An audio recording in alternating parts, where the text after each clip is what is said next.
personas empleadas por ellos. De hecho, buenas ganancias y altos salarios reales fueron colgados en él.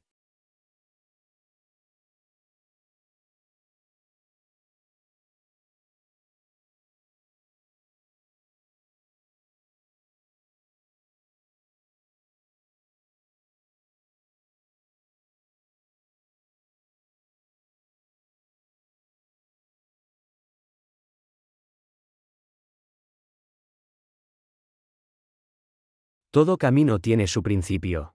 Ludwig von Mises comenzó el suyo en el VIB, una ciudad especial con una historia única detrás. Paradójicamente, durante medio siglo perteneció a la Unión Soviética, un estado que era la antítesis absoluta de la libertad. Pero en el momento en que Mises nació en 1881, no había Ucrania donde Lviv pertenece ahora, y no había Polonia. Aunque la nación y la cultura prevalecieron y ciertamente influyeron en el carácter de la ciudad. En los tiempos del Imperio Austro-Húngaro, la familia de Ludwig von Mises al principio de aparecer aquí en Animes of History of el VIB era todo el tiempo algo así como subir las escaleras.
A menudo se dice que algunos lugares tienen su propia atmósfera peculiar que deja una huella en quienes pasan tiempo allí.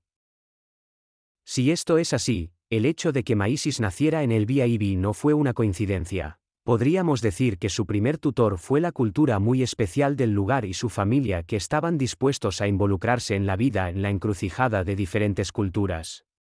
Estoy pensando en la calle como un olor, y la calle Jabolenska tiene un olor específico. Era una calle nueva, de clase alta, nivelada, donde pasaban muchas cosas y puedes vivir en la calle, hacer todos tus tratos y tener las mejores condiciones de vida.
Un año antes de que Jesús naciera, la familia, su abuelo, en primer lugar, obtuvo esta nobleza y fue solo el símbolo de eso.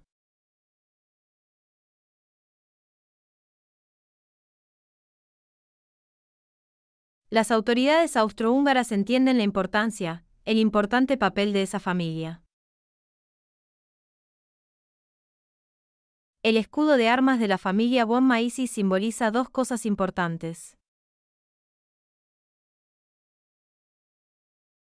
Uno, en primer lugar, es el símbolo del comercio y la comunicación. Es un símbolo de Mercurio y la segunda cosa importante en este escudo de armas es también el testimonio.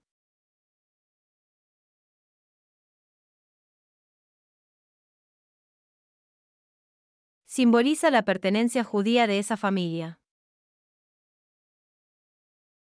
También hay una cosa muy importante, un alfiler, pero que también tiene un símbolo importante. Es algo así como el símbolo de la libertad.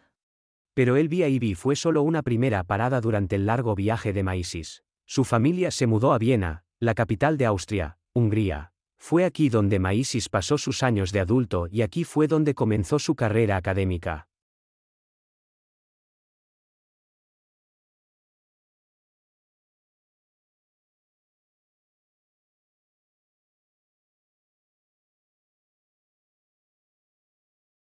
Durante esos años también. Entonces, a partir de mediados del siglo XIX, tal vez ya en la década de 1830, hubo una ola de nacionalizaciones y luego privatizaciones. Así que siempre estaba encendido, apagado, ¿verdad? A veces el gobierno nacionalizaba los ferrocarriles y luego los privatizaba de nuevo. Y en una de las últimas oleadas de nacionalizaciones, la sede de la compañía ferroviaria para la que trabajaba el padre de Maisis se trasladó a Viena.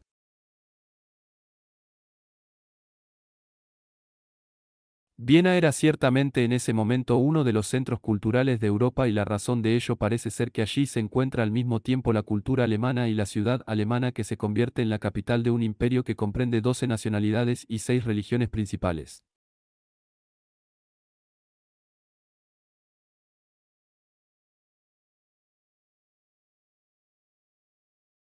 Por lo tanto, es un crisol en ese momento, pero no solo como hoy, un crisol multicultural.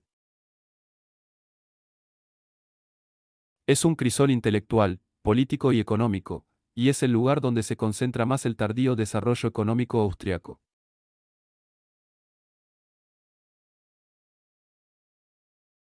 Era un lugar realmente especial, tanto cultural como intelectualmente. Y estas cosas se alimentaron entre sí, ¿verdad? Así que no estaban separados. Así que realmente había una cultura de Viena en la que estas cosas tenían algo que ver entre sí. Jesús hizo un buen uso de lo que la ciudad tenía para ofrecer cultural y educativamente. Asistió a la escuela en Viena, donde a los estudiantes se les enseñó de una manera que hoy en día se consideraría bastante inusual. Por supuesto, también fue a la universidad. Sí, hasta ahora. En la escuela secundaria aprendería, por supuesto, alemán. Aprendería matemáticas. Tendría mucha instrucción en latín y en griego. Por lo que recuerdo, tenía 8 horas de latín y 6 horas de griego o algo así por semana. Y por otro lado, las lenguas modernas no se enseñaban en la escuela. Se esperaba que las familias se encargaran de esto en casa. Ludwig, tan joven, aprendía como todos sus compañeros de clase. Aprendía francés e inglés en casa y tenía un dominio básico de estos idiomas. Ciertamente podía leer documentos, pero no podía hablarlos. Pero era un plan de estudios muy clásico centrado en el canon humanista. Así que el griego latino estaba en el centro de la instrucción. Y al final de este proceso, tenía 18 años, casi 19 de cada 190. Cuando se graduó, pasó a la universidad. Lo crucial es que la economía en Viena. En la Universidad de Viena, creo que hasta la década de 1970, se ha enseñado como parte de la Facultad de Derecho. No había una facultad separada para la economía o para otras ciencias sociales, y tampoco había un programa de estudios especial, un grado especial de economía.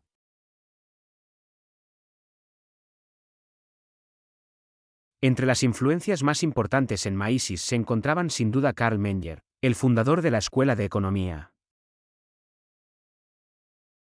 Entonces, aparte de algunas partes de la metodología, Maisis elogia su trabajo en el atraco. Así que la señora tiene grandes elogios para los escritos de Karl Menger, el fundador de la escuela austriaca. Tiene algunas observaciones críticas sobre algunos argumentos metodológicos de Menger, pero en general lo considera una figura muy importante. Otra persona es alguien de la segunda generación de la escuela de automóviles, Eugene von Wimber, a cuyo seminario asistió Maísis, y la atmósfera abierta en ese seminario es algo que Maísis y los otros asistentes al seminario describieron muy vívidamente.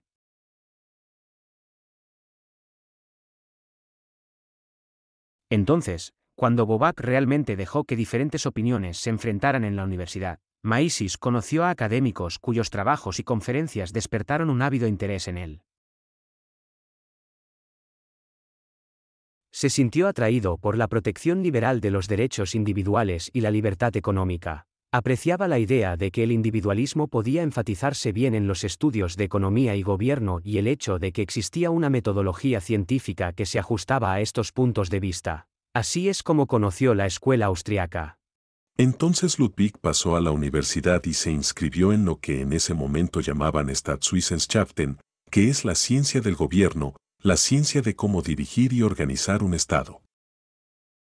Y en el centro de este plan de estudios estaba la instrucción en derecho público, por supuesto, pero todas las disciplinas jurídicas. Así que historia del derecho, derecho privado, algunas ciencias políticas, mucha historia.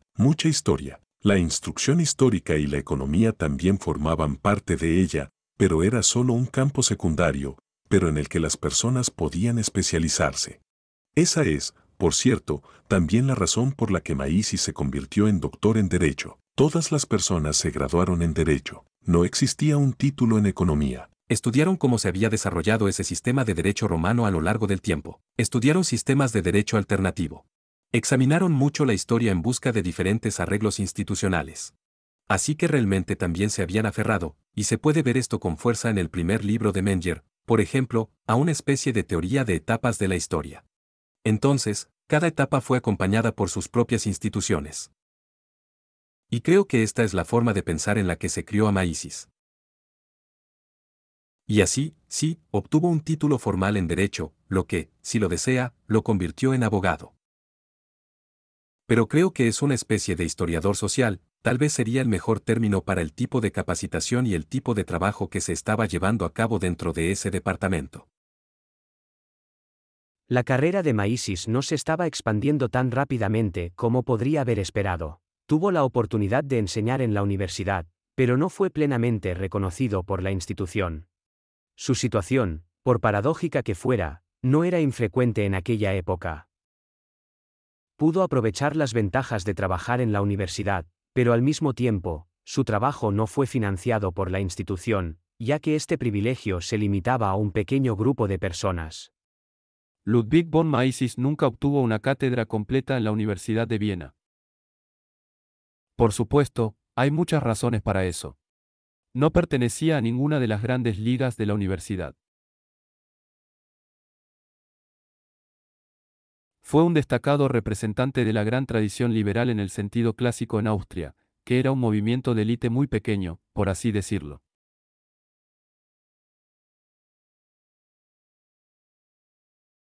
Y se distinguió de los liberales, en particular de los liberales de tendencia más política. En su perspectiva muy humanista y amplia, de ninguna manera fue un político mezquino y todo el tiempo de su vida trató de evitar la política partidista.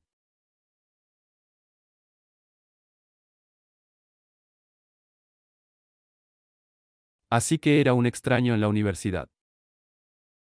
Pero el sistema universitario austriaco y el alemán tenían esta estructura en la que, después de la rehabilitación, se obtenía el título de profesor privado o profesor privado, por lo que se obtenía el prestigio de la universidad, pero no se recibía un salario.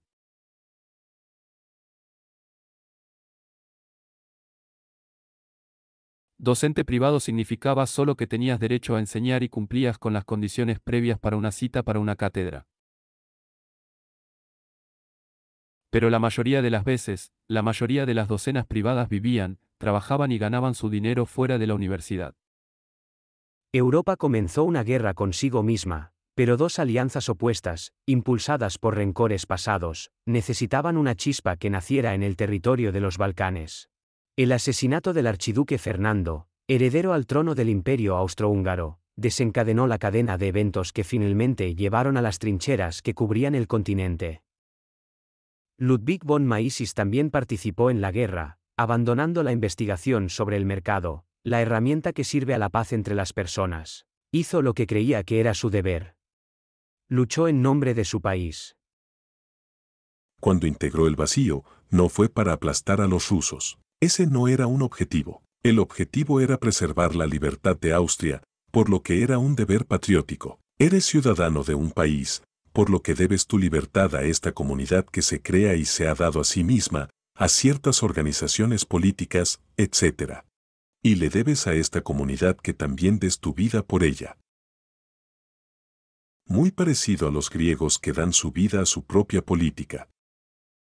La Gran Guerra, antítesis de la racionalidad humana en sí misma, fue una experiencia diferente para cada uno de sus participantes. Como todos los demás, un erudito tuvo que adaptarse a las circunstancias creadas por la guerra. Estuvo en lo que los austriacos llamaban el Frente Norte la mayor parte del tiempo, por lo que está en las montañas de Transilvania en el frente con los rusos y estas eran condiciones muy duras, especialmente durante el invierno.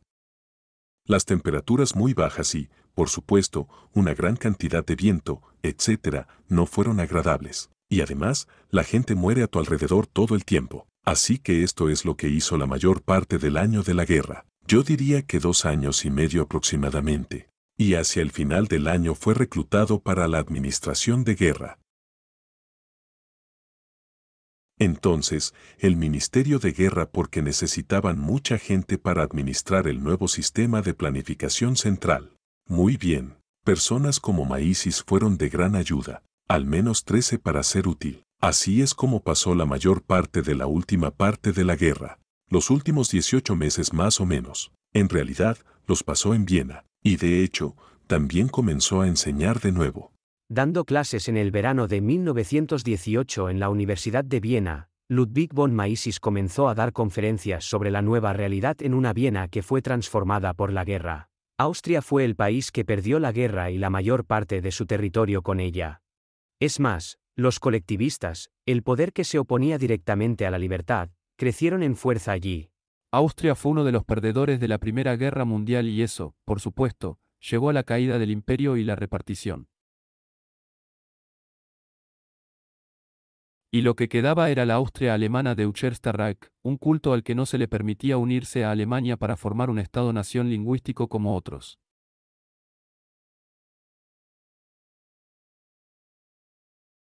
Así que Austria siempre se sentía un poco fuera de lugar.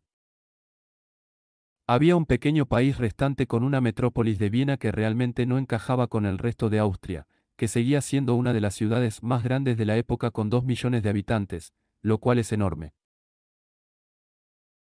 Austria solo tiene 8 millones de habitantes en total y el contraste ahora era muy marcado. Estaba Viena y alrededor de Viena estaba la Baja Austria, que es el campo, y que se convirtió en el condado más grande de Austria. Así que Austria ahora estaba dominada por más condados agrícolas y tenía el centro que era metropolitano urbano. Y eso llevó a 2 tendencias políticas en este centro. Los socialistas dominaron en la ciudad como en otras partes y en el campo. Es lo que luego se llamó austrofascismo, era muy distinto y no tenía nada que ver con el nacionalsocialismo.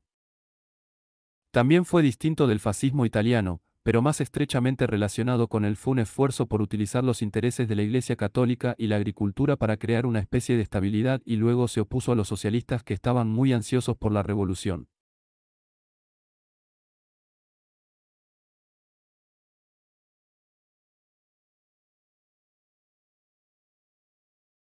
Y fue gracias a Mises que no hubo inanición masiva en Viena. Porque Otto Bauer, los principales socialistas de la época, estaban realmente ansiosos por aislarlo, sacarlo de la División Internacional del Trabajo y tener su propio experimento revolucionario.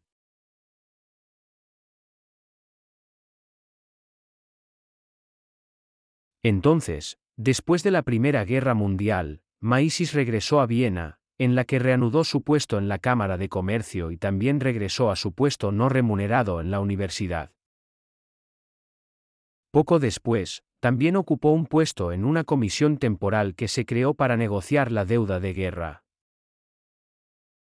Por supuesto, después de la guerra, la mayoría de los países de Europa estaban muy endeudados. Y así lo que encontró. Lo que creo que fue realmente importante es que en este momento Maísis comenzó a ver realmente cuán pernicioso era el Estado en términos de intervencionismo en la economía y todo ese tipo de cosas. Uno de los acontecimientos notables de esa época fue el famoso teórico marxista Otto Bauer, del Partido Socialdemócrata Marxista, que llegó al poder y se convirtió en el jefe del gobierno en Viena. Y había planeado llevar al país de lleno al bolchevismo. Y Maísis sabía que con el país ya en una situación financiera desesperada, con la gente que ya se moría de hambre, eso sería un desastre. Así que pasó muchas noches largas reuniéndose con los Bauers y discutiendo con ellos exactamente por qué sería algo tan malo para Austria, y finalmente tuvo éxito. Cedió. Debo decir que Bauer cedió y cambiaron de rumbo. Solo Maísis se reunió con Bauer y pasó muchas noches largas diciéndole exactamente por qué sería un desastre. Se quedó solo cuando muchas otras personas lo estaban. Realmente se habían rendido y solo esperaban sacar lo mejor de la situación. Por esa razón, quiero decir, llamarlo la última noche del liberalismo es un título adecuado, una descripción adecuada para él. Y tuvo éxito. Lo único es que después de que Bauer decidió no colectivizar el país, no colectivizar Austria, terminó recibiendo muchos comentarios negativos de otros colectivistas de toda Europa. Y o no lo esperaba, o era peor de lo que pensaba que sería, porque odiaría a Maísis por el resto de su vida e incluso intentó que me despidieran de su puesto en la Cámara de Comercio. El objetivo de Maísis era ahora librar una batalla diferente. Deseaba restaurar el libre mercado y la economía devastada por la guerra, las pérdidas y la administración. Afortunadamente, pronto encontró no solo a un estudiante extraordinario, sino también al mejor aliado que podría haber encontrado. Y Hayek, al leer a Maísis, se convirtió en uno de sus estudiantes más importantes. Y luego, más tarde, después de sus estudios, de hecho, Hayek fue a Maísis. Maísis ya estaba establecido como un economista importante, y Maísis lo ayudó. Estaba un poco decepcionado de no haber visto a Hayek en sus conferencias en la universidad, pero al mismo tiempo vio el potencial de este joven economista. Hayek, pero que desafortunadamente fue mucho más moldeado por su verdadero profesor en la Universidad de Viena, que siguió la tradición austriaca en una dirección muy diferente y mucho menos atractiva y mucho menos revolucionaria que la forma en que Maísis desarrollaría las ideas de Marx más adelante.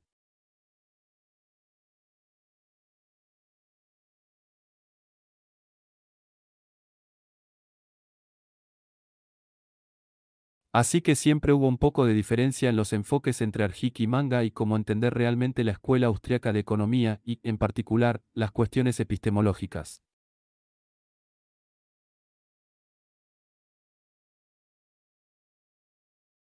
Pero sigue siendo un. Hayek quedó muy impresionado por sus obras y fue su libro sobre el socialismo lo que llevó a Hayek o le impidió convertirse en un socialista y estalista en toda regla, lo que estaba destinado a ser.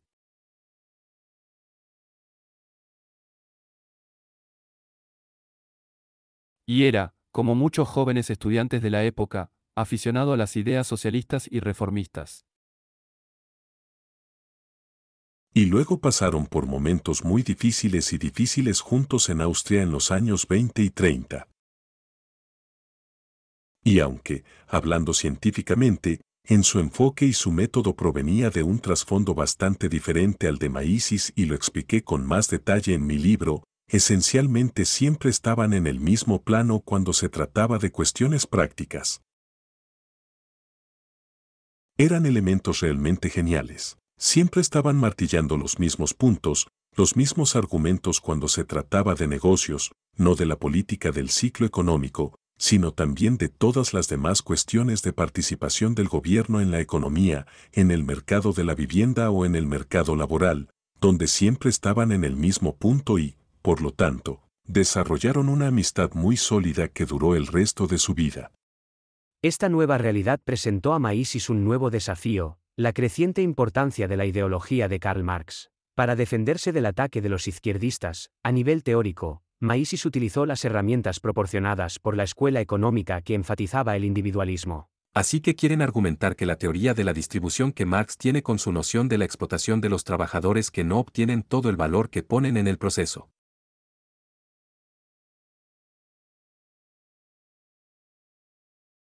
Quieren argumentar que eso es fundamentalmente defectuoso, así que quieren mostrar que cada insumo obtiene su producto marginal. Así que los trabajadores obtienen su producto marginal, los capitalistas obtienen su producto marginal, las personas que suministran la tierra también obtienen el producto marginal, el valor marginal de esa tierra. Y eso se convierte en un importante argumento político, pero también en un arma política con la que luchar contra el socialismo.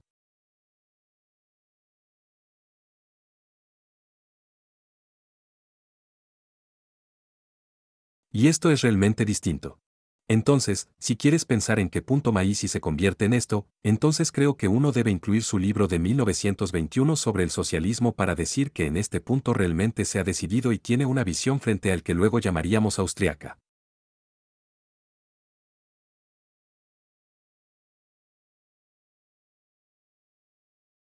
Y en ese momento también comienza a organizar instituciones pequeñas e instituciones más grandes para promover esta forma particular de hacer economía. Mises estaba muy ocupado floreciendo como erudito. Estaba abordando no solo proyectos puramente teóricos, sino también más organizativos. Pero, sobre todo, estaba enseñando. Organizó un instituto de investigación donde trabajó junto con Hayek. Cuando Hayek regresó de Harvard, donde estudió este parámetro o indicadores del ciclo económico, pudieron establecer una nueva institución.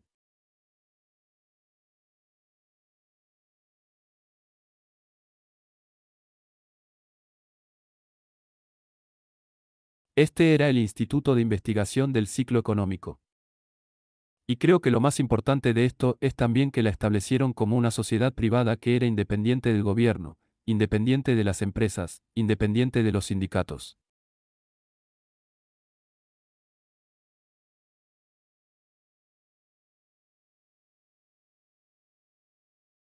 En el sentido de que todos estos grupos formaban parte del sistema y se controlaban entre sí.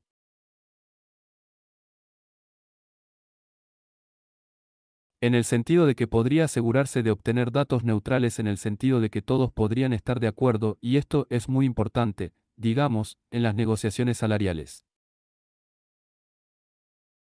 Los datos, ¿cuál es la tasa de inflación y cuál es el aumento de la productividad? La gente puede estar de acuerdo al respecto. Y esto fue también cuando este instituto fue el sucesor. Este sistema institucional también fue superado.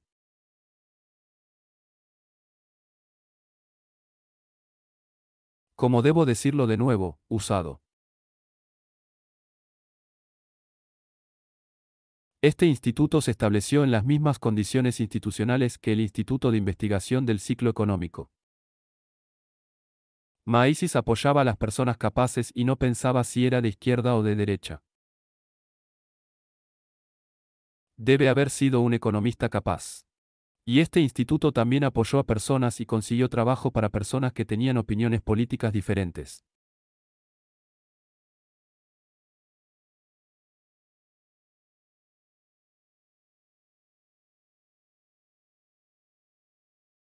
También realizó seminarios privados. Se trataba de reuniones de personas interesadas en la economía y otros estudios, donde los participantes podían discutir libremente temas serios de una manera más pausada. Los seminarios de Mises eran ampliamente conocidos y numerosas figuras académicas importantes asistieron a estas sesiones. Creo que Lolik von Mises estaba bastante decepcionada por el nivel intelectual del debate en la universidad, en particular en las ciencias sociales. Estaban dominados por una perspectiva muy estatista y poco creativa.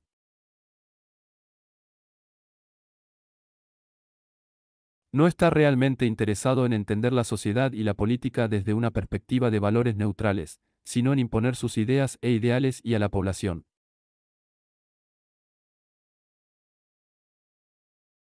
Entonces, en su anhelo de debate, fundó este seminario. Por supuesto, antes había seminarios y había una larga tradición de seminarios. Pero una vez que asumió un papel de liderazgo como economista establecido que trabajaba para la Cámara de Comercio, descubrió que tenía suficiente tiempo libre y el espacio disponible para organizar su propio seminario.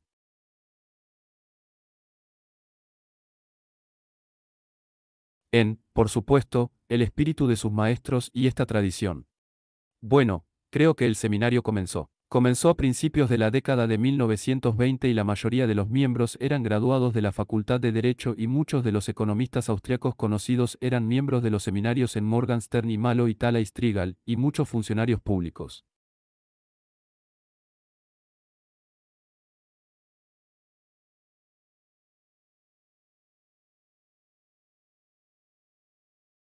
Y también los hubo.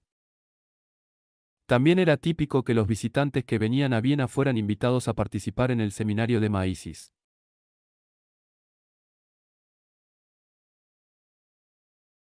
Algunos economistas estadounidenses muy prominentes como Knight y Wiener.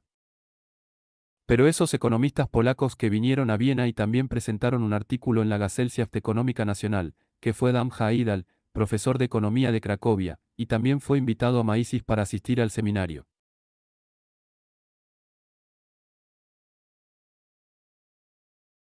Lo que era muy inusual en esos momentos era que Maisis también invitó a varias economistas y las ayudó en sus carreras. Entre ellos Ilse Mins, Gertrude, Lisa, Stephanie Brown. Por lo tanto, esto era muy inusual en ese momento, ya que las ideas de los hombres libres se consideraban igualmente valiosas que las ideas de muchos economistas de los hombres. Sin embargo, la carrera y el cultivo de ideas queridas no eran los únicos aspectos de la vida de Maisis que mejoraban. Pronto, también conoció a su esposa, Margit. Ella lo apoyó mientras trabajaba para varias instituciones vienesas diferentes. Aunque Margit apoyó lealmente a Maisis, su madre se opuso a la idea de su matrimonio. Ludwig von Maisis tenía una relación inusualmente fuerte con su madre. Vivió con ella hasta su muerte. Llegó bastante tarde y era la persona más fuerte de su vida. Había conocido a otras mujeres, pero luego el apego más fuerte a un mercado de Maisis, que fue un encuentro casual en la cena de amigos, creo.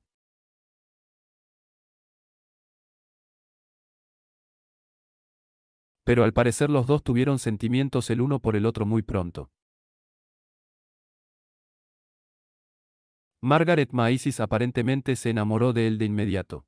Para Maisis, me impresionó mucho su personalidad y él mismo obviamente tenía sentimientos.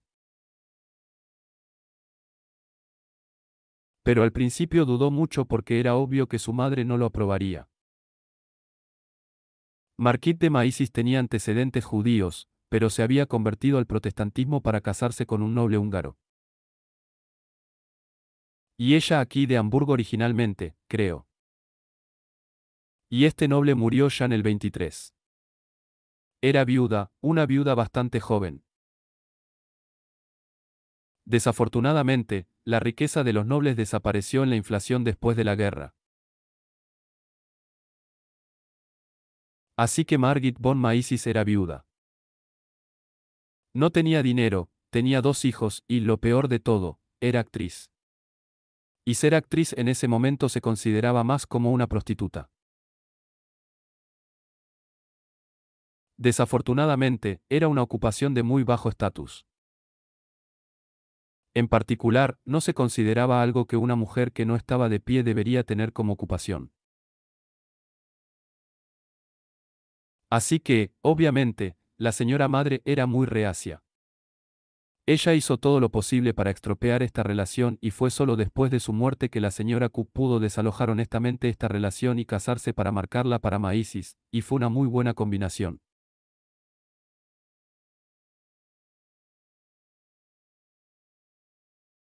Al final, fue un muy buen partido. Tuvieron profundos sentimientos el uno por el otro hasta el final de sus vidas y ella fue crucial para darle esta estabilidad y atmósfera amorosa a Ludwig von Maisis.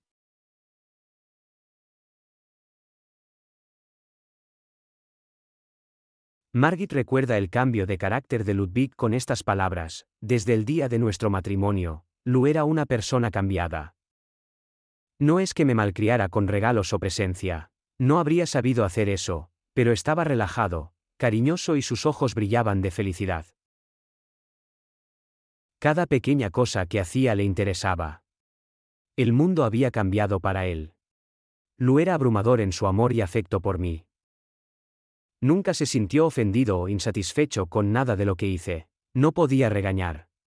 No hubo un día hasta el final de su vida que no me dijera que te amo, cariño. Oh, cómo te amo.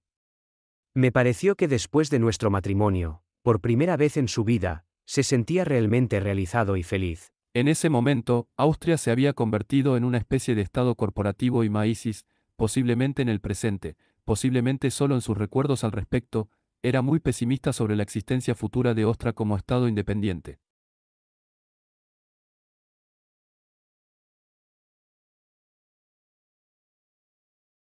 Temía que tarde o temprano hubiera una anexión y un Ángelus a Alemania, no a Alemania. Así que el gran cambio en el debate intelectual entre la década de 1920 y los años 30 fue en la década de 1920. Había un terreno compartido, una comprensión compartida de cómo debería ser el debate racional. En la década de 1930, se vuelve ideológico, por lo que las personas se endurecen en posiciones. Hay muy poco compromiso serio el uno con el otro. Hay, por supuesto, críticas mutuas, ¿verdad? Cada lado critica al otro, pero no existe el compromiso que se vio en el debate sobre el cálculo de la década de 1920. Y esto plantea dilemas muy serios para los intelectuales involucrados. ¿Por qué en última instancia, Maísis es un racionalista, verdad? Cree en el poder de la argumentación racional y en el poder de la persuasión racional. Y cuando eso parece fallar porque todos están endurecidos en una posición intelectual, o peor aún, simplemente han cambiado de ideología, ¿verdad? Entonces, uno de los grandes fenómenos sociológicos en Alemania y Austria es que mucha gente cambia del campo socialista al campo fascista alrededor de 1930. Entonces, ¿cómo explicar esto? Bueno, no tiene ningún sentido. No es que los fascistas afirmen que incluso tienen un mejor programa económico o una mejor teoría científica para respaldarlo. En cambio, parece ser toda una ideología que es atractiva. Entonces, este es realmente un periodo difícil para Maísis y todos luchan por encontrar una respuesta, ¿verdad? Entonces, en un nivel, todavía están luchando por reformas marginales dentro de Austria, pero en otro nivel, están cada vez más en una situación de desesperación. Como en este mundo en el que todo el mundo parece estar volviéndose en su contra, todavía encuentran una voz y encuentran una voz relevante. Él, en su propia mente, es sin duda la última noche del liberalismo. Y no descendió sin pelear, sino con una pelea. Pero la pelea la perdió. Y, por lo tanto, ese periodo de las décadas de 1930 y 1940, creo que es crucial en su vida. Jesús era agnóstico, por lo que no era judío de tipo religioso. Pero que yo sepa, siguió siendo miembro de la comunidad judía de Viena de la Kulturgemeinde hasta Los Ángeles.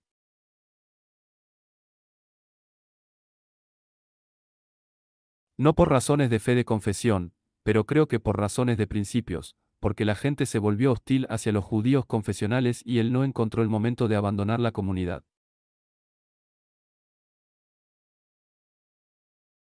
Cuando la comunidad judía de Viena estaba, por así decirlo, sitiada.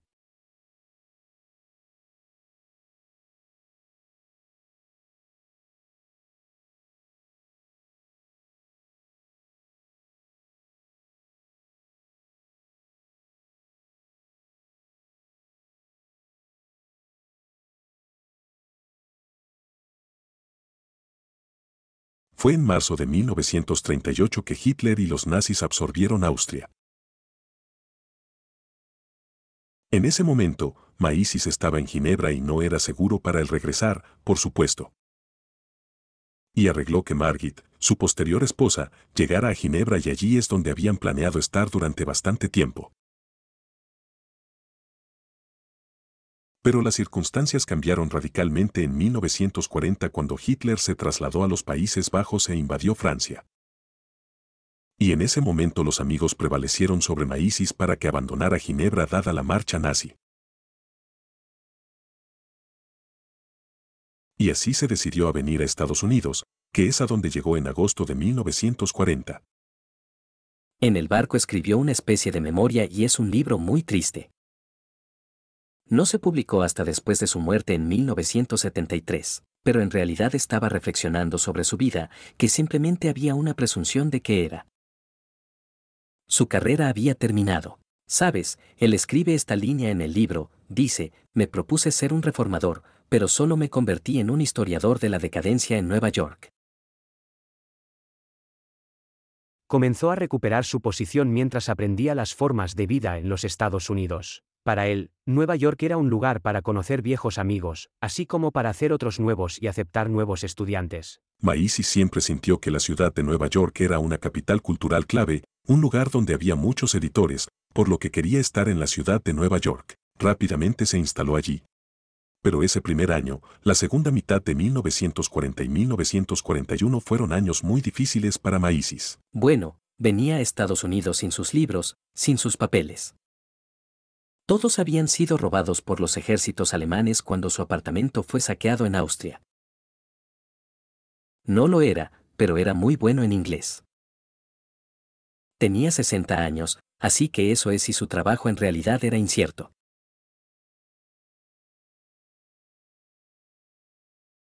En realidad, no tenía muy buenas perspectivas de trabajo. Estados Unidos todavía estaba en guerra y la agitación política en este país era indignante. Las ideas de laissez-faire estaban pasadas de moda. A la gente solo le importaba lo nuevo, que era la economía keynesiana. Todavía había controles de precios y racionamiento de alimentos en Estados Unidos en ese momento.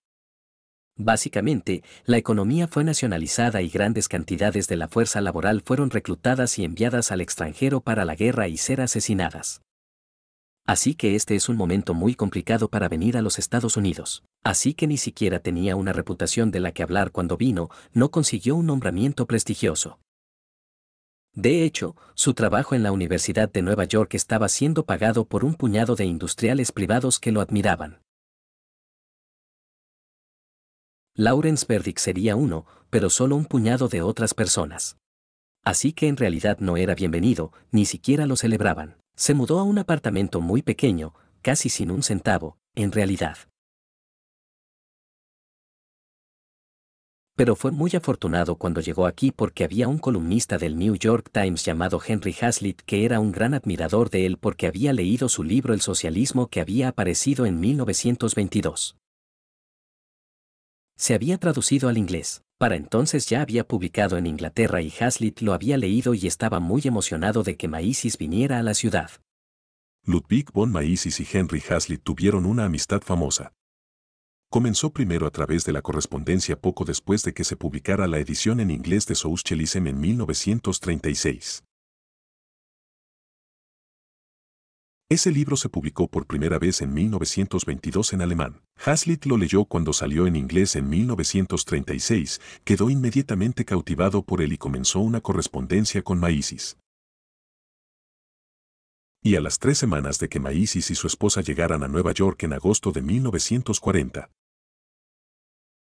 Antes de que terminara ese mes, Mises y su esposa tuvieron una reunión maravillosa con Hazlitt y su esposa. Era la primera vez que se veían en persona y ese fue el comienzo de una amistad de larga data. Como Mises estaba en el personal de FI en años posteriores, Henry Hazlitt se convertiría en uno de los primeros fideicomisarios de FI. Hazlitt también le abrió muchas puertas a Mises. En ese momento, Henry Hazlitt era el editor financiero del New York Times y, a fines de 1942, sin duda impulsado por las conexiones que Hazlitt tenía con el Times, Mises comenzó a escribir una serie de 9 artículos para el New York Times, por los que recibió $10 por columna. Pero 1942 y 43 fueron años mejores. Años cruciales para Mises. Las cosas cambiaron por ello. En enero de 1942, viaja a México para una serie de discursos y aprecia mucho el hecho de que fue recibido allí como el economista más prominente y famoso de fama internacional que había sido en las décadas de 1920 y 1930.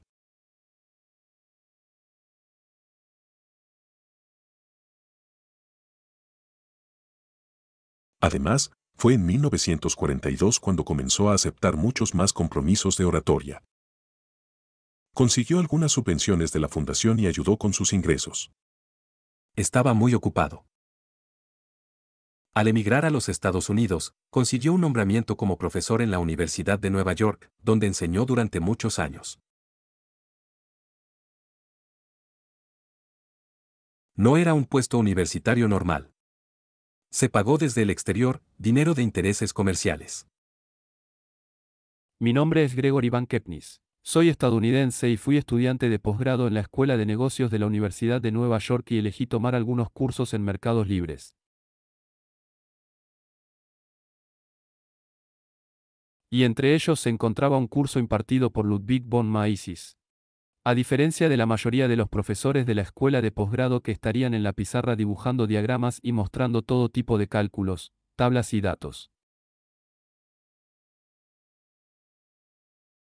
Un Ludwig se sentó en silencio en una silla y cada conferencia nos contó historias fantásticas, maravillosas, profundas y penetrantes de los errores que cometen los líderes gubernamentales y los burócratas cuando piensan que pueden ser más astutos que los mercados.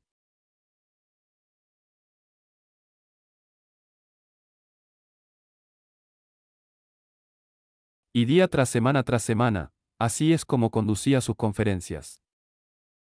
Si alguna vez se levantó una vez para escribir algo en la pizarra, no lo recuerdo. La economía en los Estados Unidos en esos días no hacía distinciones claras entre el enfoque de libre mercado para organizar la sociedad y el gobierno y la economía frente a los enfoques más keynesianos y macro de la intervención gubernamental.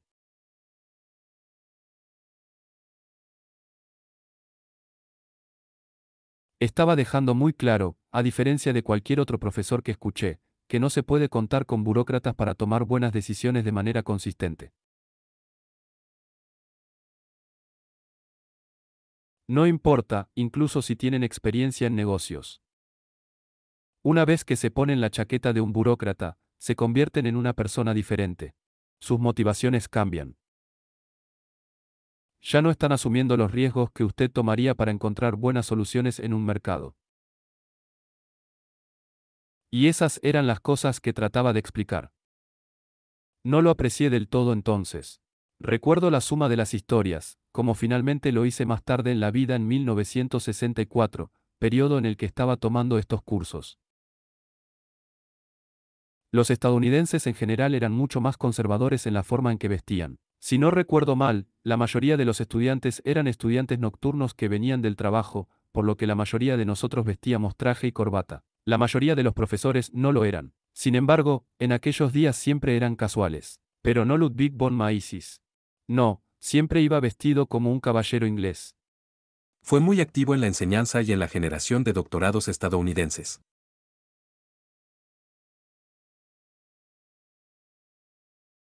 Y ciertamente participó activamente en FID the Foundation for Economic Education. La Fundación para la Educación Económica fue fundada por Leonard Reed en 1946, pero la conexión con Mises la precede por varios años. No sabemos exactamente cuándo, pero Leonard Reed inició una correspondencia con Mises, probablemente a principios de los años 40. Puede haber sido a fines de la década de 1930 y como gerente general de la Cámara de Comercio de Los Ángeles en 1943, y Mises había estado en los Estados Unidos solo unos 3 años en ese momento. Leonard Reed invitó anteriormente a Mises a venir a California para una serie de conferencias, y fue en el otoño de 1943 que Leonard Reed conoció a von Mises por primera vez, aunque anteriormente habían estado en correspondencia. Más tarde, Leonard regresó al este a Nueva York y en 1946 fundó FI y antes de ese año estaba con Mises en ese momento enseñando en la Universidad de Nueva York. Leonard Reed invitó a Mises a unirse al personal de FI. Así que es un periodo muy interesante para Mises. Y, por supuesto, es muy importante porque la escuela austriaca en Austria básicamente desapareció, ya que los académicos estaban básicamente dispersos por todo el mundo y Mises fue la base que ayudó a restablecer la escuela austriaca en los Estados Unidos.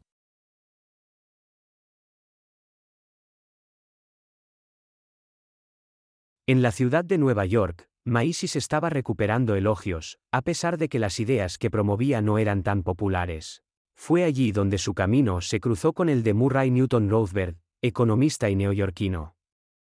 Descendiente de una familia que emigró de Europa Central, este joven se convirtió en uno de los estudiantes más conocidos de Maísis. Roosevelt no es en absoluto un viejo mundo. Personalmente, esto no es formalista en absoluto, por lo que Maísis nunca se vuelve tan cálido con Roosevelt como lo sería con Hayek. Pero creo que siempre admiró a Roosevelt y le perdonó sus pecados políticos porque esencialmente eso era todo. Así que políticamente se desvió de Maísis, volviéndose mucho más radical de lo que Maísis hubiera sido. Se podría decir Roswell era más flexible. Sería una forma de decirlo porque tenía alianzas con conservadores, con comunistas, etc., comunistas cuando se trataba de oponerse a las guerras. O podría decir, bueno, que no hizo caso. Mucho más negligente de lo que Jesús podría haber sido, porque, precisamente, unió fuerzas con personas con las que no deberías tener nada que ver. De acuerdo, así que había estas diferencias, pero aún así, eran esencialmente aliados, no solo en riesgo político en la mayoría de los frentes, excepto en unos pocos, sino también en sustancia y economía. Y la opinión de Murray era que en realidad no necesitaba ninguna ley gubernamental, y Murray se hizo muy popular entre los libertarios, diría que a fines de la década de 1960 y principios de la de 1970. Pero el círculo alrededor de Maísis durante la década de 1960 comenzó a preocuparse mucho por el aumento de la influencia de Roosevelt. Porque para alguien como Maísis ser anarquista era ser socialista. Quiero decir, desde su perspectiva, mirando hacia atrás en la guerra civil en España y mirando algunos de los movimientos radicales en Europa, asoció el anarquismo con la destrucción de la sociedad. Como Maísis, creía en un gobierno muy pequeño y muy limitado.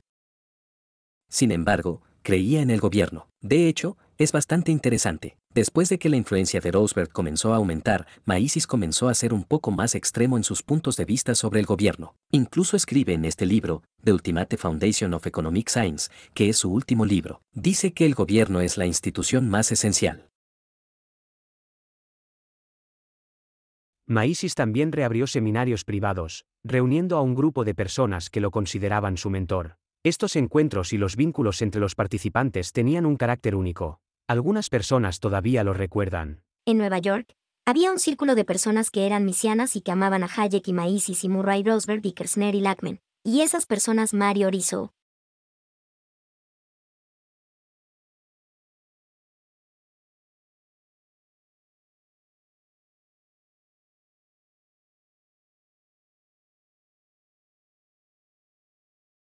Y era un grupo de personas que tenía mucha coherencia porque estaban solas y solas en el desierto y no respetadas. Y les costaba conseguir trabajo en el mundo académico para que fuera divertido.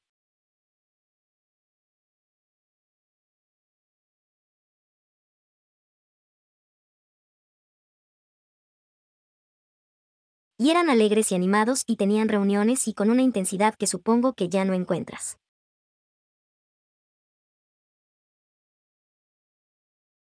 No se establecieron y finalmente siguieron sus propios caminos.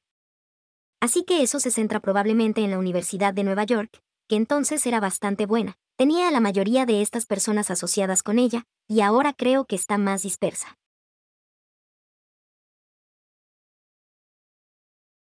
Es más aquí, allá en el siguiente lugar. Pero luego fue muy aislado y se reunieron en la Universidad de Nueva York en este grupo en Nueva York y yo fui parte de eso.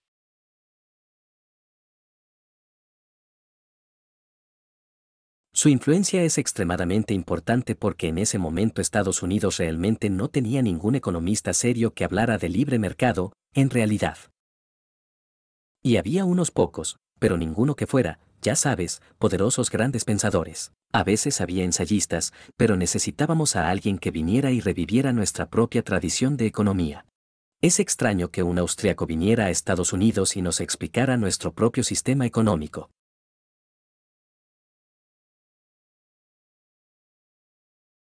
Tenían reuniones regulares en las que alguien escribía un artículo. Distribuían el periódico a las personas que venían o que eran invitadas y la gente venía bien preparada y muy interesada con sus propios intereses y preguntas.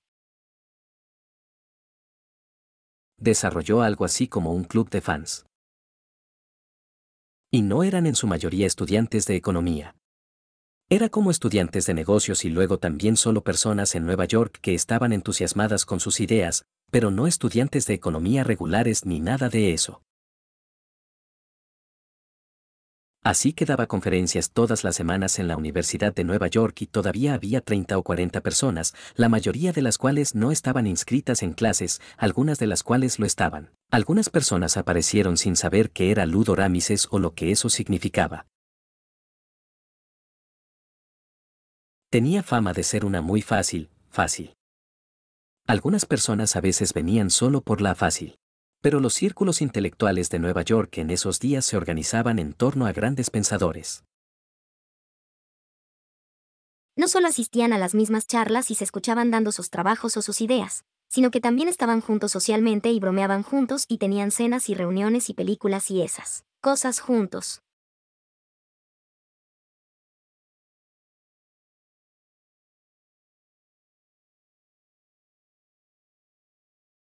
Ese era su mundo. Así que también eran el mundo del otro, lo que lo convierte en una comunidad.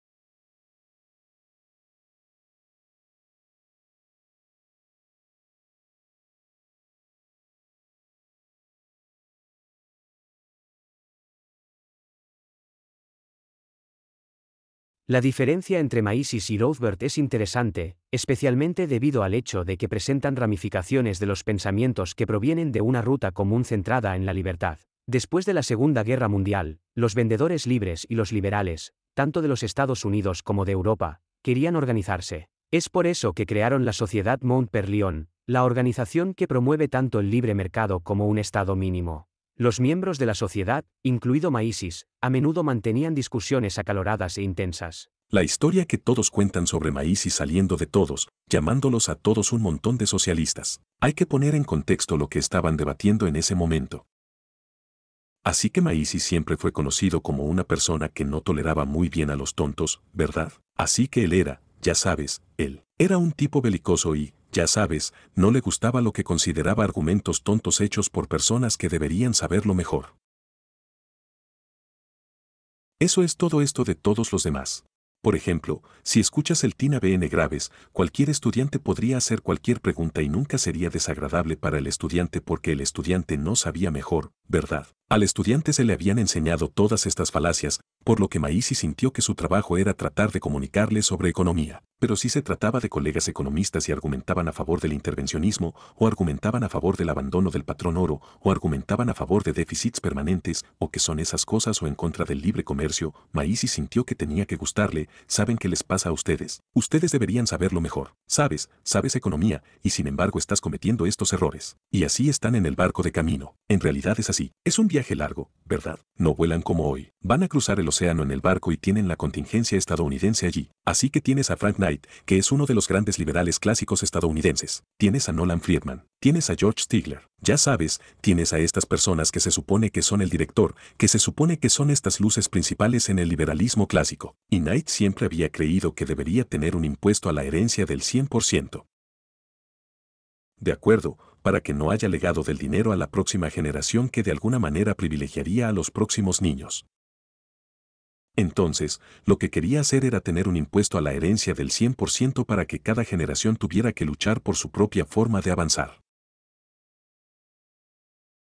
Y eso es lo que dice Maísis, todos ustedes son un grupo de socialistas y se van, pero la realidad es que esa posición es en realidad como una posición socialista. Así que no es que fuera dogmático. Es el contexto de donde lo estaban haciendo y quién lo estaba haciendo.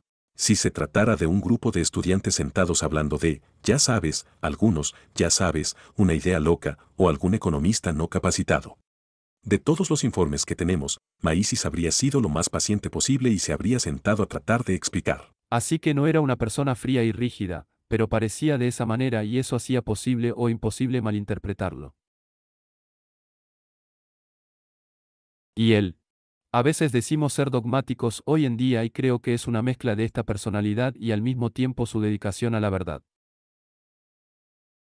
Que realmente quiere entender las cosas y quiere hacerlo de una manera racional y analítica. Y es muy firme en eso porque tenía su frase personal de que nunca debe ceder al mal, que muestra esta dedicación, disciplina. Tienes que soportar toda la frustración. No debes mostrarlo al exterior. Te lo comes y te mantienes fuerte y te mantienes orientado a los objetivos. Y, por lo tanto, tal vez también sea un poco de su personalidad en su forma de pensar. Realmente puedo separarlo, pero creo que es una personalidad con los más altos estándares y por eso no es preocupante para su pensamiento. Creo que es muy bueno tener altos estándares en tu forma de pensar también. En la década de 1960, Maísis logró visitar Viena, un lugar que se había visto obligado a abandonar años antes. Estuvo activo profesionalmente durante mucho tiempo, pero también se estaba llevando bien en años. Siguió enseñando mientras pudo. Maísis murió en 1973. Como toda figura importante, es recordado por numerosos recuerdos. Uno de los primeros nombramientos para el personal de FI por parte de nuestro fundador en FI, Leonard Reed, fue el de Ludwig von Mises en el primer año de la historia de la Fundación para la Educación Económica. A partir de 1946, Leonard lo convirtió en miembro del personal. Esta es una imagen posterior de 1955, en la que se puede ver de manera prominente a von Mises en el medio. Leonard Reed se muestra allí, junto con Bettina Graves y Paul Perou y otros miembros notables del personal de la FE de esa época. Este libro es Socialismo de von Mises, publicado primero en alemán en 1922. Este es el libro que inició el famoso debate de los años 20 y 30 sobre la incapacidad del socialismo para calcular.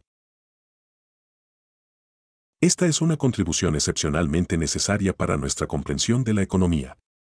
Su crítica al socialismo, quizás la más poderosa jamás escrita, señala que en ausencia de propiedad privada y precios de mercado, los planificadores centrales socialistas están en el mar sin timón.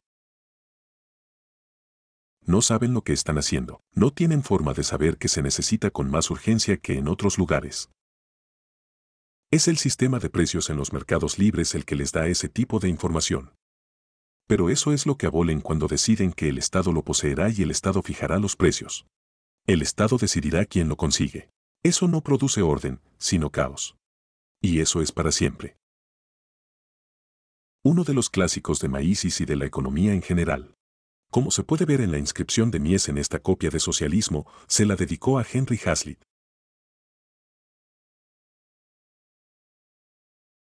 Y le escribe a Henry Hazlitt, como muestra de mi amistad y estima.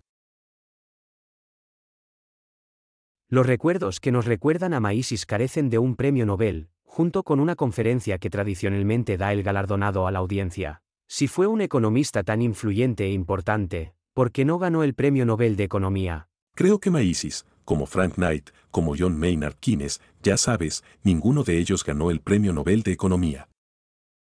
Es solo que su tiempo en el que su contribución se habría considerado central para la disciplina se habría reconocido en un periodo anterior de su vida. Afortunadamente, vivió una vida muy larga, pero intelectualmente, al final de su vida, sus ideas estaban muy desfasadas. Bueno, ¿quién recibe un premio Nobel? Es una pregunta muy complicada que deciden varios comités y mucha gente especula si es política o no.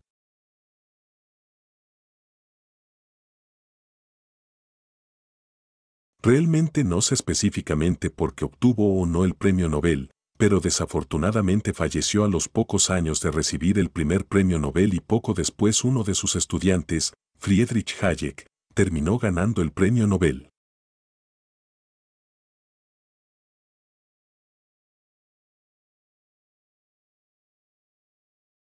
Y uno podría ver eso como un descuido para el propio Leon Mises. O también se podría ver esto como un testimonio del poder de sus ideas que ayudó a educar a los economistas posteriores, incluido su alumno, Friedrich Hayek, y el hecho de que ahora es una de las charlas con más visión de futuro del premio Nobel.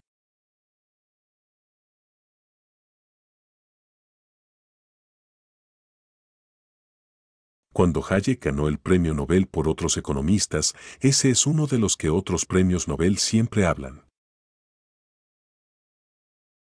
Así que creo que su influencia ha ido mucho más allá de él. Se ha ido a otros economistas, incluidos algunos economistas bastante convencionales que han adoptado algunas de las ideas de Maísis. No siempre algunos más que otros, pero incluidos algunos premios Nobel actuales y recientes muy importantes que han citado a Maísis en su trabajo.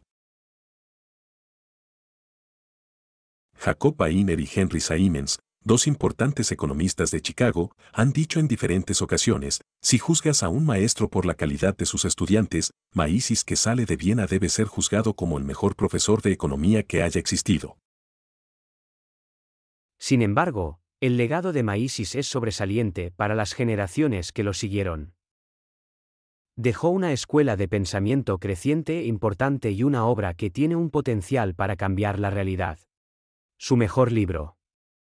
Tan importante que sigue inspirando a personas de todo el mundo. Tan poderoso que su mensaje viaja por todos los continentes. Está presente incluso en nuestra cultura popular. En uno de los cómics, es salvado de los nazis por el propio Batman. El título de esta obra es Acción Humana. Explica cómo funcionan la economía y el Estado. También sugiere qué camino debemos tomar al reformar nuestra realidad. Nos dice lo que debemos hacer para poner la libertad en el pedestal y convertirla en el valor fundamental más importante de nuestra sociedad. Esto es lo que Maísis enseñó a sus contemporáneos y lo que continuará enseñándonos incluso décadas después de su muerte. Esta es una copia de la Acción Humana de Maísis. Es, por supuesto, su obra magna, su mayor obra individual. Y le firmó este libro a Henry Hazlitt. Y su inscripción dice, a Henry Hazlitt, brillante escritor y valiente exponente de un sólido razonamiento económico. De su agradecido amigo Ludwig von Mises, Nueva York, junio de 1419, 49 así que el mismo año en que salió Human Action primero. Esta es la primera edición. En 1946, después de que terminó la guerra, Donald Davidson en la Universidad de Yale, junto con Henry Hazlitt, fue a Maísis y le dijo, ¿recuerdas este gran libro que escribió loco en toda la economía? Quizá necesitemos una traducción al inglés. Quiero decir, a Maísis no le interesaba esto, lo cual puedo entender totalmente. Trabajas durante 6 años en un libro, no vende copias. Tienes que dejar tu tierra natal, ya estás en un país nuevo. Tienes 66 años. No quiere traducir este libro. Es demasiado. Pero siguieron presionándolo y finalmente accedió, y lo hizo. Se puso a trabajar en ello. Hizo algunas reescrituras, sacó algunas cosas y reescribió algunas cosas para el público estadounidense. Creo que algunas cosas buenas y cosas malas que cambió en el libro. Pero el resultado fue en 1949, un gigantesco libro entregado a Yale University Press llamado Human Action. Casi 1000 páginas, no. Hazlitt tuvo mucho que ver con la edición de ese libro. Lo negó hasta la muerte. Un tipo muy interesante dijo, hice muchas ediciones, pero las rechacé. No lo creo. Creo que el libro se lee muy bien. Creo que Asla tuvo mucho que ver con eso, pero nunca lo sabremos con certeza. Pero ahora hay un problema porque la Universidad de Yale, es muy caro publicar un libro de 1000 páginas en esos días. No es como ahora, no es impresión bajo demanda. Tenían que hacer una gran tirada de la cosa, y tenían una junta académica para pasar. Y Donald Davidson en Yale necesitaba 3 testimonios de economistas establecidos para respaldar el libro de Printie, y no pudo obtenerlo.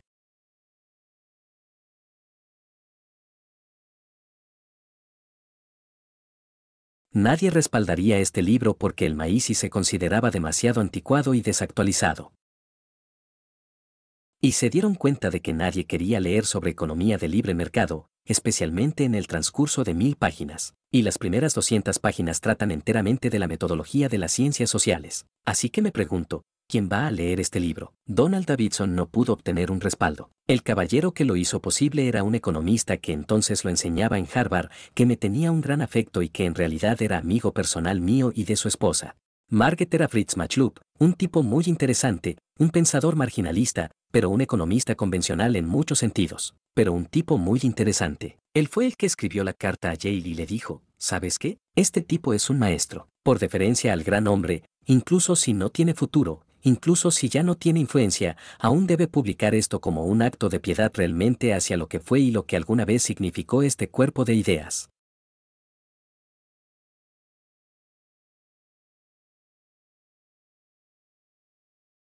Y eso es lo que lo puso en la cima. Y luego también ayudó que la Fundación para la Educación Económica comprara, creo, al menos la mitad de la primera tirada. Así que tal vez unos pocos miles de copias en realidad los compraron para que sea posible para el público.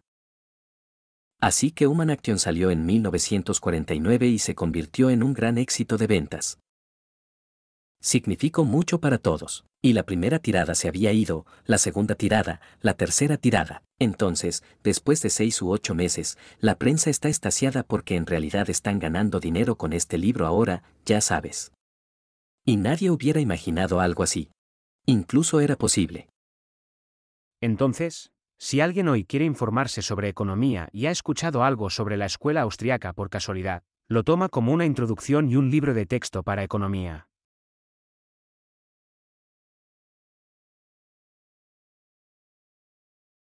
Recoge significa que esta es una acción humana. Se sorprenderá mucho porque las primeras 200 páginas son solo filosofía.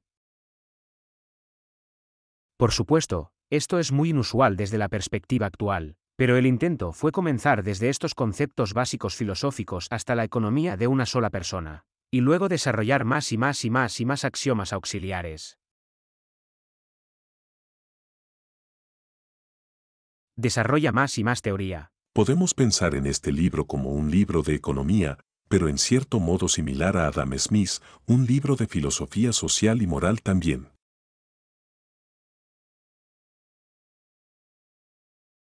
Realmente habla de muchas cosas sobre la economía del socialismo, pero cosas simples sobre cómo los individuos toman decisiones para mejorarse a sí mismos, sobre cómo los individuos trabajan juntos a través de los mercados, sobre cómo los empresarios tienen que buscar mejores formas de servir a sus semejantes.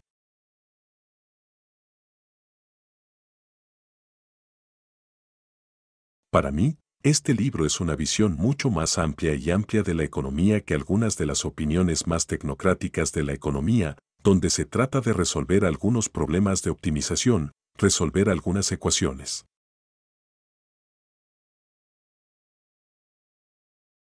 Creo que algunas de esas perspectivas sobre la economía incluso podrían ser ciertas para lo que están hablando, que pueden volverse tan estrechas que realmente pierden el panorama general sobre el mundo y cómo funciona la economía. Entonces, para mí, cuando tuve la oportunidad de participar en la acción, fue muy esclarecedor e impresionante ver a alguien que acababa de dedicar décadas y décadas de su vida a hablar sobre la importancia de los mercados.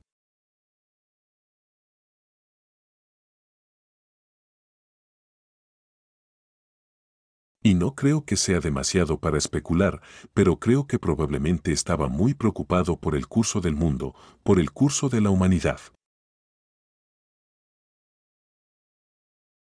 Con la expansión del socialismo en todo el mundo durante su vida.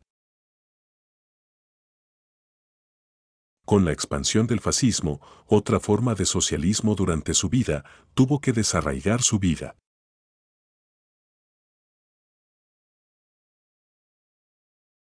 Creo que fue profundamente personal y este libro, creo, es un libro de ciencia y de economía positiva. Pero también creo que hay una enorme cantidad de implicaciones para este libro, de implicaciones normativas sobre lo que debemos hacer en el mundo. Realmente cambió mi vida, creo. Casi me expulsan de la Universidad Católica. Comencé la Universidad Católica en un momento muy difícil en Argentina, donde los comunistas intentaban apoderarse del país. No lo sabíamos, pero teníamos una célula terrorista dentro de la pequeña universidad. Pero como se puede imaginar, la mayoría de los profesores eran keynesianos y neoclásicos. Ya sabes, graduados de Harvard o MIT. Muy buen pedigrí, pero nunca habían oído hablar de Maísis. La mayoría de ellos y yo tropezamos con Maísis porque había una familia que uno de ellos todavía está activo en la economía.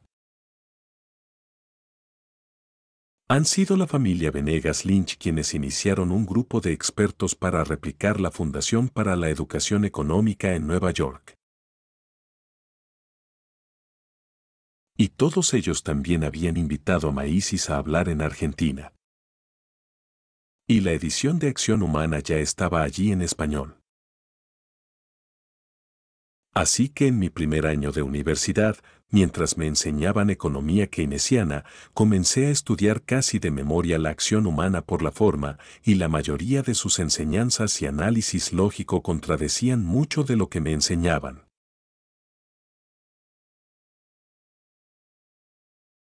Pero me metí en muchos problemas con los profesores al usar argumentos misesianos para desafiar las opiniones dominantes neoclásicas y keynesianas.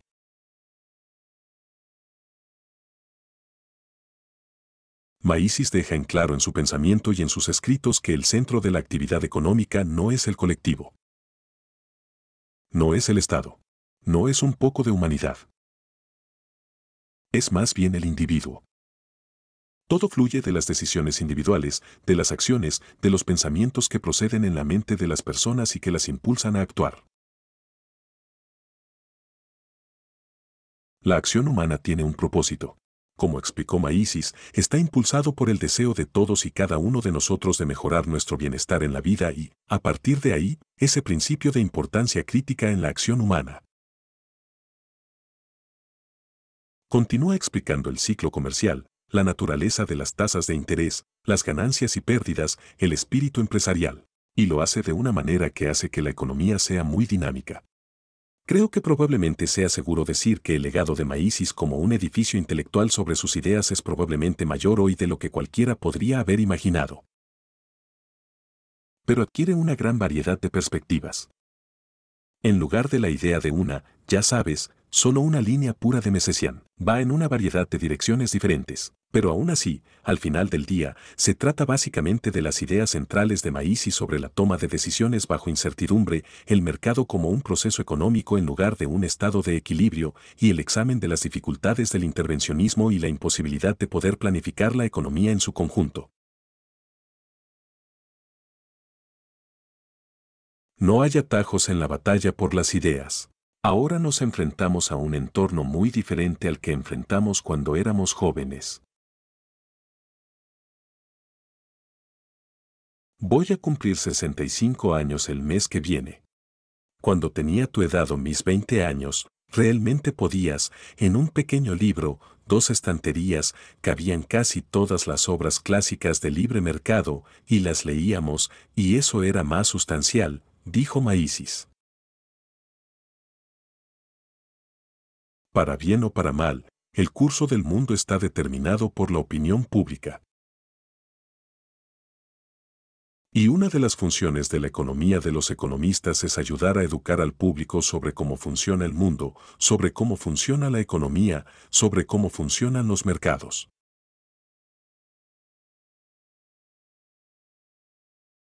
Y creo que una conclusión importante de eso es que los mercados son una forma de unir a las personas para ayudar a las personas a cooperar pacíficamente en lugar de luchar entre sí, obligándose mutuamente a hacer cosas. Los mercados permiten a las personas persuadirse mutuamente para que trabajen en beneficio mutuo y, para mí, esa es una de las lecciones más importantes sobre la acción humana. Así que mira la vida de este tipo. Estaba a punto de ser olvidado, diría yo. Pero a lo largo de la década de 1980, su reputación comenzó a resurgir. Y una de las razones es que casi todo lo que predijo y dijo que era verdad se hizo realidad. Experimentamos una inflación terrible a fines de la década de 1970. El propio trabajo de Maísis explicó por qué sucedió eso. Tuvimos una serie de ciclos económicos a finales de la década de 1970 que confirmaron muchas de sus teorías. Predijo que la política económica keynesiana no funcionaría. No funcionó. A principios de la década de 1980, tuvimos un nuevo presidente, Ronald Reagan, que implementó muchas de las teorías de las musas sobre las tasas impositivas marginales y el dinero más sólido del libre comercio. En todos estos aspectos, Macy's tuvo una gran influencia en la administración Reagan, indirectamente, pero sin duda una influencia, y así la reputación de Macy's comenzó a cobrar vida. Es interesante pensar que aquí estamos en 2019. Macy's es más famoso en todo el mundo hoy que en cualquier otro lugar de su vida.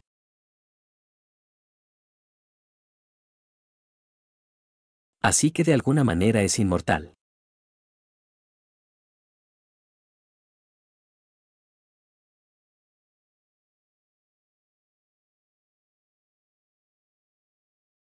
Para responder a esa pregunta, primero debemos mirar un poco de historia. En las épocas precapitalistas, el orden social y el sistema económico de una nación se basaban en la superioridad militar de una élite.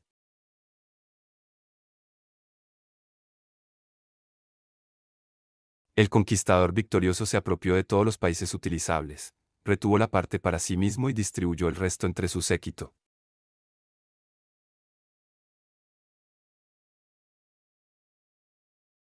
Algunos obtuvieron más, otros menos, y la gran mayoría nada. En la Inglaterra de los primeros Plantagenets, un sajón tenía razón cuando buscó: soy pobre porque hay normandos a quienes se les dio más de lo necesario para el sustento de sus familias.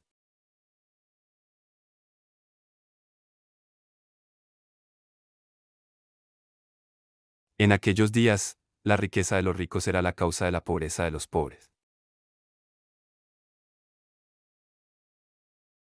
Las condiciones en la sociedad capitalista son diferentes. En la economía de mercado, la única forma que les queda a los individuos más dotados de aprovechar sus habilidades superiores es servir a las masas de sus semejantes.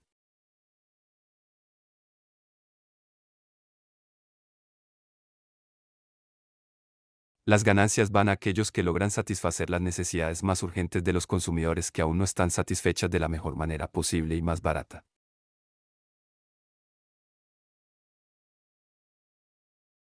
Las ganancias ahorradas, acumuladas y devueltas al plan benefician al hombre común dos veces primero en su calidad de asalariado, actividad laboral y, por lo tanto, salarios reales para encontrar trabajo en su calidad de consumidor.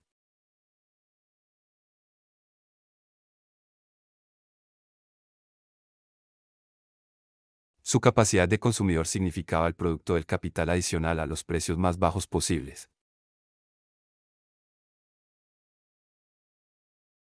El principio característico del capitalismo es que es la producción en masa para abastecer a las masas.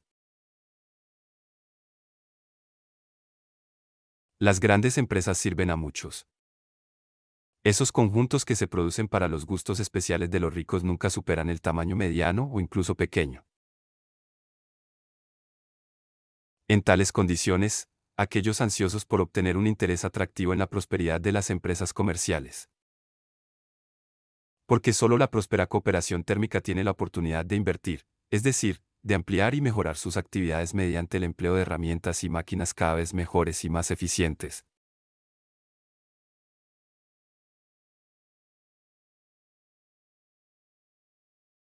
Cuanto mejor equipada está la planta, más puede producir el trabajador individual en una unidad de tiempo, mayor es lo que los economistas llaman la productividad marginal de su trabajo y, por lo tanto, los salarios reales que obtiene.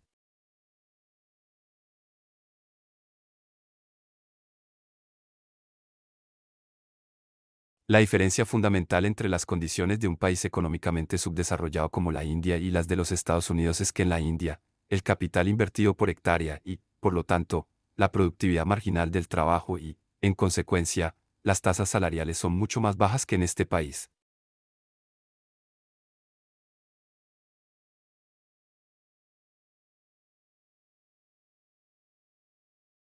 El capital del capitalista beneficia no solo a quienes lo poseen, sino también a quienes trabajan en la planta y a quienes compran y consumen los bienes producidos.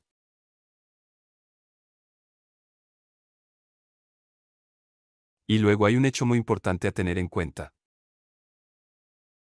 Entonces, como hicimos en las observaciones anteriores, se distingue entre las preocupaciones de los capitalistas y las de las personas empleadas en las plantas propiedad de los capitalistas.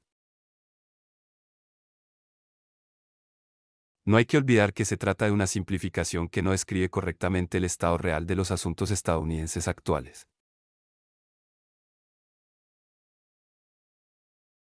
Porque el asalariado estadounidense típico no carece de un centavo. Es ahorrador e inversor. Es dueño de cuentas de ahorro, bonos de ahorro de los Estados Unidos y otros bonos y la primera de todas las pólizas de seguro. Pero también es accionista.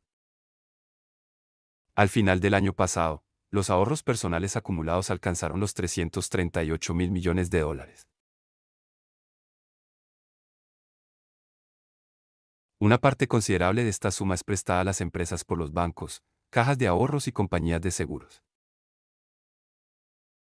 Por lo tanto, el hogar estadounidense promedio posee más de $6.000 que se invierten en negocios estadounidenses. La participación típica de las familias en el florecimiento de las empresas comerciales de la nación consiste no solo en el hecho de que estas empresas y corporaciones emplean al jefe de la familia.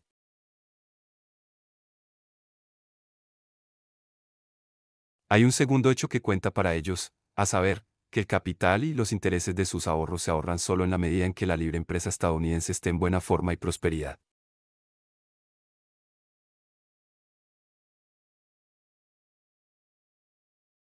Es un mito que prevalece un conflicto entre los intereses de las corporaciones y las empresas y los de las personas empleadas por ellas. De hecho, buenas ganancias y altos salarios reales fueron colgados en él.